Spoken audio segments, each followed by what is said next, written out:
تجھے چلنا سکھایا؟ کس نے تجھے بولنا سکھایا؟ کس نے تیری چھاتی میں زور رکھا؟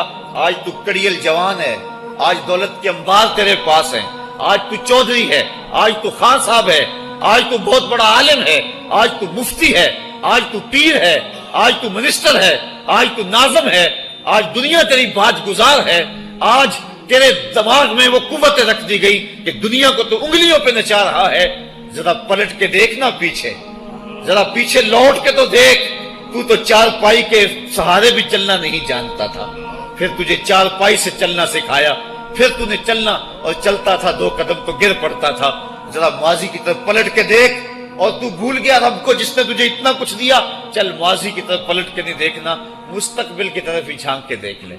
ایک وقت پھر دوبارہ تیرے اوپر ایسا آئے گا، پھر تیری بولتی بند ہو جائے گی، پھر تیرا چلنا بند ہو جائے گا۔ چار پائی سے لگ گیا، مورے میں تکلیف ہو گئی، تو فالج زدہ ہو گیا۔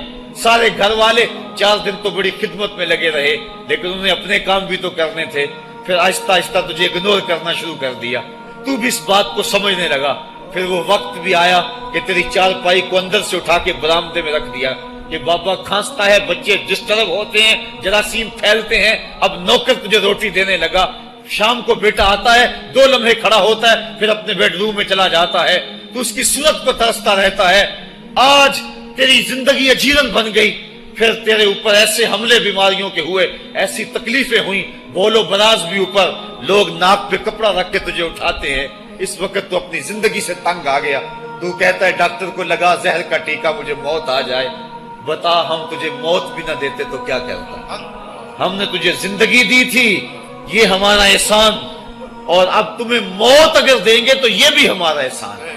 اگر تو تڑپتا تھا، تیری زندگی جو ہے وہ اجیرن بن چکی تھی، سارے تجھ سے تنگ آ گئے تھے، تیرے بیٹے بھی کہتے دعا کرو اللہ بابے کو پردہ دے دے، سارے تیرے پردہ مانگ رہے تھے، اب بتا کہ ہم تجھے پردہ بھی نہ دیتے تو کیا کرتا؟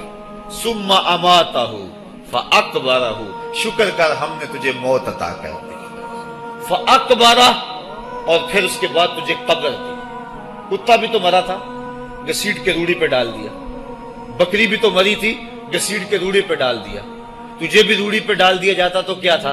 لیکن کہا نا یہ میرا شاہکار ہے، پہلے سے غسل دو، بیری کے پتے بھی ڈال لینا، صفائی خوب ہو جائے، اس کو چٹے لباس کا کفن دو، اس کے سند سند پہ خوشبو ملو، اس کو سلگھاؤ، خوشبوئیں سلگھاؤ، اس کو خوبصورت چارپائی پہ ڈالو، اس کے اعضائے سجدہ پہ مشک ملو، اور اس کی جو ہے وہ چارپائی کے دائیں بائیں پھول رکھو۔